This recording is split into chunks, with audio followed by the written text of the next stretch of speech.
अब देखिए प्रश्न क्रमांक 5 क्या दिया हुआ है, y अक्ष पर स्थित किसी बिंदु के निर्देशांक ज्ञात कीजिए। हमें क्या दिया हुआ है कि कोई बिंदु जो है y अक्ष पर स्थित है। y अक्ष नहीं, क्या ये आपका x अक्ष है, ये आपका y अक्ष है। तो कोई बिंदु कहाँ है, इस y अक्ष पर कोई बिंदु है। ओके, तो जब y अक्ष पर बिंदु होगा तो इसके निर्देशांक क्या होंगे, इसके निर्देशांक, चलो हम इस बिंदु को P मान लेते हैं। ओके, तो इसके निर्देशांक क्या होंगे, तो क्योंकि ये बिंदु कहाँ है, y अक्ष पर है, तो x अक्ष का निर्देशांक होगा 0, क्या होगा 0, और y अक्ष का क्या होगा y, तो हम इस बिंदु को क्या मानेंगे 0 और y। ओके, यानी कि कोई बिंदु जो है इस y अक्ष पर स्थित है। अब आगे देखिए, y अक्ष पर स्थित किसी बिंदु के निर्देशांक ज्ञात कीजिए जो बिंदु 5, -2 व 3, 4 से समदूरस्थ है। ओके, तो हमें जो है इस बिंदु का मान ज्ञात करनी है, जो कि क्या है, बिंदु A से 5, 2 और बिंदु B से 3, 4 समदूरस्थ है, यानी कि समान दूरी पर है। ओके, तो चलिए इस प्रश्न को हल करते हैं। तो देखिए हमें प्रश्न में क्या दिया है, हमें प्रश्न में दिया है बिंदु A 5, 2 और बिंदु B दिया है 3, 4 और दूसरा क्या दिया है हमें, y अक्ष पर स्थित किसी बिंदु के निर्देशांक। ओके, तो कोई बिंदु क्या है y अक्ष पर स्थित है, तो हम मान करके चलते हैं, माना y अक्ष पर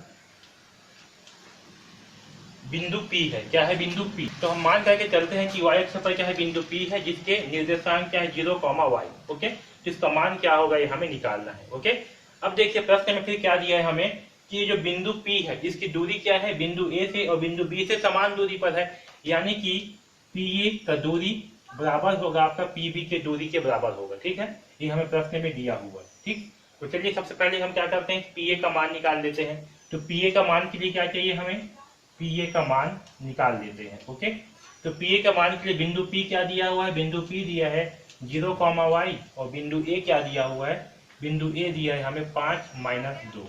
ओके, तो देखिए इन बिंदु से हमें x1 का मान क्या प्राप्त होगा, बिंदु P से x1 का मान होगा 0 और y1 का मान होगा y।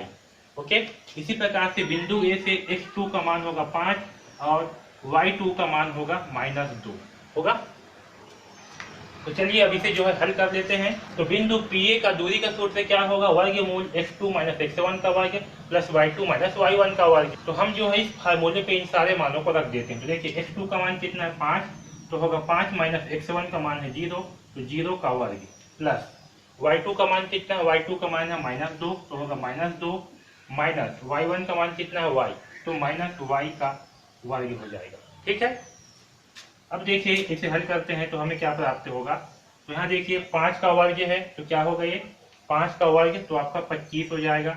ठीक है, प्लस यहाँ क्या है -2 -y का वर्ग। ठीक है, अब यहाँ देखिए क्या है -2 -y का वर्ग। ओके, तो यहाँ पास अगर हम a - b का वर्ग वाले फार्मूला को देखेंगे तो क्या होता है, a का वर्ग -2ab प्लस b का वर्ग। ओके, अब यहाँ पर देखिए यहाँ पर a क्या होगा, a होगा आपका -2, क्या होगा a का मान -2 होगा, a का मान होगा -2, तो क्या है a का वर्ग यानी कि -2 का वर्ग होगा, -2 का वर्ग -2, तो 2 इंटू a का मान कितना है, a का मान है -2, तो यहाँ होगा -2 इंटू b का मान क्या है y, और प्लस b का वर्ग, b का मान फिर है प्लस b का वर्ग और b का मान क्या है y, तो y का वर्ग। ओके, इसे हल करने पर क्या आएगा, -2 का वर्ग का मान क्या होगा 4, -2 इंटू -2 का मान 4 आएगा, और यहाँ देखिए -2 इंटू -2 क्या हो जाएगा +4, तो होगा +4y प्लस y का वर्ग। ओके, तो हम इसके स्थान पे क्या लिख सकते हैं, -2 -y के वर्ग के स्थान पे 4 + 4y प्लस y का वर्ग लिख सकते हैं। तो यहाँ पर लिख देता हूँ मैं 4 + 4y प्लस y का वर्ग। ओके, ठीक, तो हमें PA का मान क्या प्राप्त हुआ, हमें जो है PA का मान प्राप्त हुआ वर्गमूल 25 + 4 + 4y प्लस y का वर्ग। ठीक है, अब चलिए हम PB का मान निकाल लेते हैं। अब देखिए PB का मान, तो बिंदु P का मान क्या दिया है, P का मान है 0y और बिंदु B का मान दिया हुआ है 3, 4। ठीक है, तो यहाँ से हमें x1 का मान क्या मिलेगा, बिंदु P से 0 और y1 का मान मिलेगा y, x2 का मान बिंदु B से मिलेगा 3 और y2 का मान मिलेगा 4। ओके, तो देखिए PB का मान क्या होता है, PB का मान होता है वर्गमूल x2 - x1 का वर्ग प्लस y2 - y1 का वर्ग। अब हम जो है सारे मानों को इस फार्मूले पे रख देते हैं। तो देखिए x2 का मान कितना है, x2 का मान है 3 - x1 का मान है 0 का वर्ग प्लस y2 का मान कितना है, तो y2 का मान है 4 माइनस y1 का मान है y का वर्ग। ओके, अब यहाँ से देखिए हमें क्या प्राप्त होगा, तो यहाँ से हमें 3 माइनस 0 का वर्ग यानी कि हमें 3 का वर्ग प्राप्त होगा प्लस 4 माइनस वाई का वर्ग। अब यहाँ पर देखिए जो 4 माइनस वाई का वर्ग है यहाँ पर किस में आ गया, a माइनस बी का वर्ग वाले फार्मूले पे आ गया। इसका मान क्या होता है, a का वर्ग माइनस 2ab प्लस बी का वर्ग। ओके, इसमें a क्या है, a का मान है 4, तो यहाँ होगा 4 का वर्ग माइनस 2 इंटू ए का मान है 4, तो 2 इंटू 4 इंटू बी का मान है y प्लस y का वर्ग। ओके, तो यहाँ से हमें प्राप्त होगा 4 चौक 16, 4 का वर्ग का मान क्या होगा 16 माइनस 4 दूनी 8, तो यहाँ होगा 8y प्लस y का वर्ग। ओके, तो हम इसके स्थान पे क्या लिखेंगे, इसके स्थान पे लिखेंगे हम 16 माइनस 8y प्लस y का वर्ग। ओके, अब यहाँ से देखिए यहाँ से हमें क्या प्राप्त होगा, ये वर्गमूल 3 का मान क्या होगा, सॉरी 3 की घात 2 का मान क्या मिलेगा, 3 तिहाई 9। Okay, plus 16 minus 8y plus y की घात 2।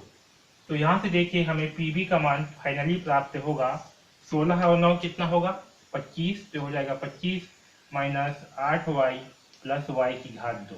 तो ये जो है हमें पीवी का मान प्राप्त हुआ। ओके, अब मैं जो है इस ऊपर के भाग को मिटा रहा हूँ। ठीक है, हम क्या करेंगे, इस पीए बराबर पीबी में इन पीए का मान और पीबी के मान को रखेंगे। ओके, तो चलिए रखते हैं। तो पीए बराबर क्या है पीबी, तो पीए का मान कितना है, पीए का मान है वर्गमूल 25 प्लस 4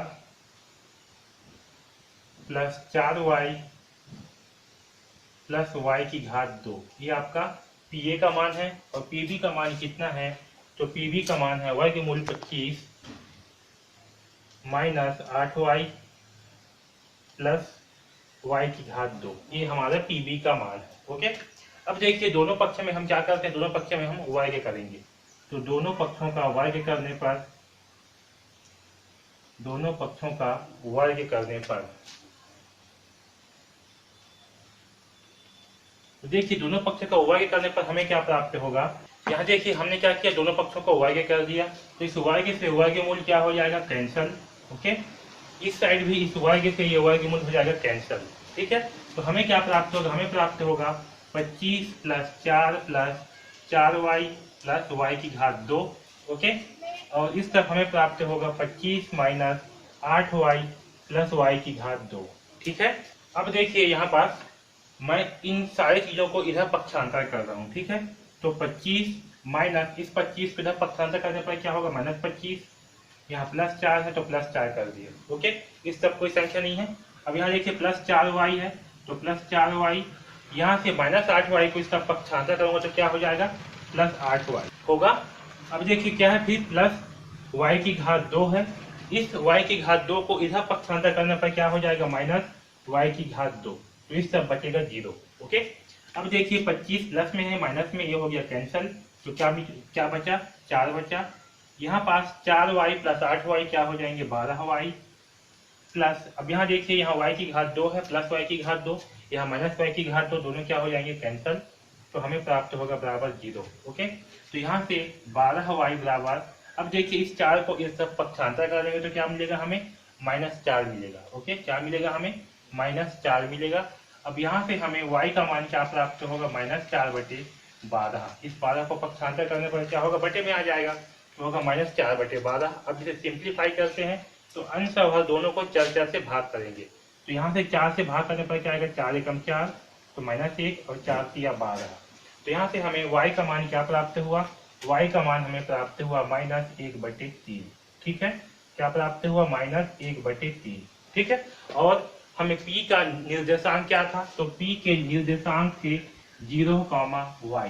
क्या थे, p के निर्देशांक 0, y, यानी कि बिंदु p का मान क्या होगा, तो बिंदु p का मान होगा 0, y का मान क्या है -1/3, तो बिंदु p का मान होगा 0, -1/3। ठीक है, तो ये जो है हमारा इस बिंदु p के निर्देशांक होगा। हमें क्या क्या करना था, y अक्ष पर स्थित किसी बिंदु के निर्देशांक ज्ञात कीजिए। तो जो y अक्ष पर बिंदु p है ना, इसके निर्देशांक क्या होंगे, तो बिंदु p के निर्देशांक